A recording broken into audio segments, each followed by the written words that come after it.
Good afternoon, everyone. Myself, Sri Kandip Sunal. Today, in this video, I will try to make you understand what is subject and what is the rule of subject in a sentence. Let's start. আমি যে cinema চাওঁ তো চিনেমাবিলাকত দেখা যায় যে এজন hero থাকে হিৰোই কামবোৰ কৰি ফুৰে তেনেকৈ ইংৰাজী বাক্যবিলাকতো এজন হিৰো থাকে যিয়ে নেকি কামবোৰ কৰে কিন্তু এই হিৰোজন মানুহ হ'ব পাৰে জীৱ জন্তুও হ'ব পাৰে কিবা অবজেক্ট কিবা বস্তু হ'ব পাৰে যাৰ নেকি প্ৰাণ নাই নতুবা কিবা মনৰ ভাৱনাও হ'ব পাৰে উদাহৰণস্বৰূপে প্ৰথম চেণ্টেন্সটো চাব পৰা তো প্ৰথমটো দিছে মাই মাদাৰ বেটছ মি মোৰ মায়ে মোক কোবায় তোমাক কোবাইছে কোনে মায়ে তো মা হিৰো হৈ গ'ল ইয়াতে কামটো কৰিছেনে তো মা হ'ব কি ছাবজেক্ট 2 নম্বৰতে আছে কন্দীপ টিচেছ ইংলিছ কন্দীপে ইংৰাজী শিকায় তো ইংৰাজী কোনে শিকায় কন্দীপে শিকায় ন কন্দীপে কামটো কৰিছে গতিকে কন্দীপ উইল বি দ্য ছাবজেক্ট 3 নম্বৰতে আছে দ্য হোৱাইট ডগ বাইটছ পিপল সেইটো চাওক মানুহ নহয় কিন্তু কুকুৰ হয় দ্য হোৱাইট ডগ বগা কুকুৰটোৱে বাইটছ পিপল মানুহক কামুৰে মানুহক কোনে কামুৰি আছে কুকুৰটোৱে গতিকে ডগটো হ'ব ইয়াতে কি ছাবজেক্ট এই হোৱাইটটো যে লিখিছে এইটো একচুৱেলি মডিফাই কৰা হৈছে ছাবজেক্টটো তো ডগটো হ'ব ছাবজেক্ট ঠিক তেনেকৈ 4 নম্বৰটো এটা জন্তু হয় কাউচ ইট গ্ৰাছ গৰুৱে ঘাঁহ খায় ঘাঁহ কোনে খায় গৰুৱে খায় কামটো গৰুৱে কৰি আছে ন গৰুৱে কাউটো হ'ব ছাবজেক্ট ঠিক আছে বাৰু 5 আৰু 6 নম্বৰ চাবা তো 5 আৰু 6 নম্বৰ একচুৱেলি এইকেইটা লাইফলেছ বস্তু হয়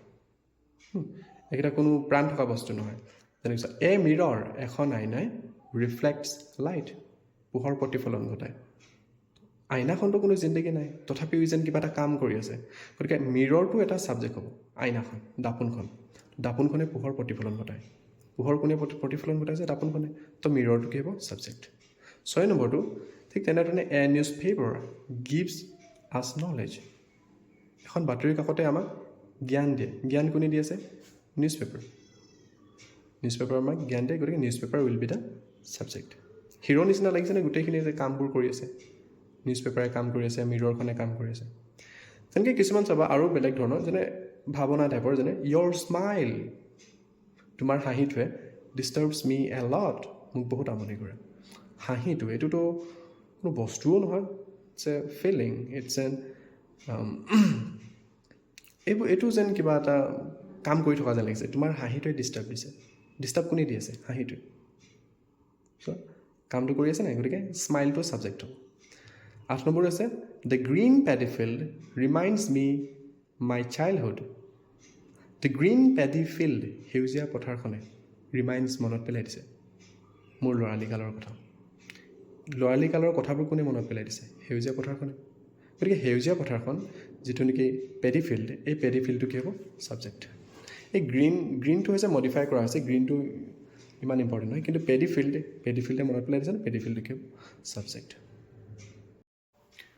এতিয়া এইটো প্ৰমাণ হৈ গ'ল যে এই 1 নম্বৰ আৰু 2 নম্বৰ দুজন হৈছে মানুহ ছাবজেক্ট 3 নম্বৰ আৰু 4 নম্বৰ দুইটা জন্তু হয় তেওঁলোকেও ছাবজেক্টৰ ভূমিকা পালন কৰিছে 5 নম্বৰ আৰু 6 নম্বৰ দুটা বস্তু হয় যাৰ নেকি প্ৰাণেই নাই আইনা আৰু নিউজ পেপাৰ ইহঁতেও ছাবজেক্টৰ ভূমিকা পালন কৰিব পাৰে আৰু 7 নম্বৰ আৰু 8 নম্বৰ এই দুটা যিটো স্মাইল হাঁহিটো আৰু সেউজীয়া পথাৰখন এই দুটাও ছাবজেক্টৰ ভূমিকা পালন কৰিব পাৰে গতিকে এনেধৰণে ইংৰাজী বাক্যবিলাকত লিখা ডিজাইনৰ ওপৰত কথা যে যিকোনো বস্তুৱে ছাবজেক্টৰ ৰূপ ল'ব পাৰে তো ছাবজেক্ট কিমান টাইপৰ থাকে কেনেকুৱা ধৰণৰ থাকে এইবিলাক নেক্সট ভিডিঅ'টোত I will try to make you understand so' আজি এই ভিডিঅ'টো যাতে ষ্টুডেণ্টক মই অলপ বুজাব পাৰিছোঁ যেন লাগিছে একচুৱেলি ছাবজেক্ট এটাৰ কেতিয়া খুব বেছি গুৰুত্বপূৰ্ণ ভূমিকা আহি যায় আমি যেতিয়া অসমীয়াৰ পৰা ইংৰাজীলৈ অনুবাদ কৰিব বিচাৰোঁ ছাপ'জ অসমীয়াত এটা যেতিয়া নেকি বাক্য মনলৈ আহে ছাপ'জ ভণ্টিয়ে মোক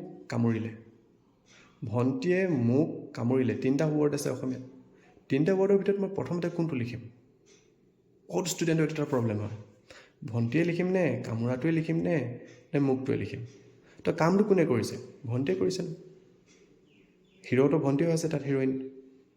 গতিকে ভণ্টিয়ে কামটো কৰাৰ কাৰণে ভণ্টিক আগত লিখিব লাগিব মাই ছিষ্টাৰ ইজ বাইটিং মি ঠিক আছে নেক্সট আমি ভাৰ্ব আৰু অবজেক্টৰ বিষয়ে পিছলৈ চাম কিন্তু ছাবজেক্টটো আই think you got the clarification. So I would like to know your opinions in the comment section. Thank you for watching, and please support the students so that they can encourage. Thank you very much.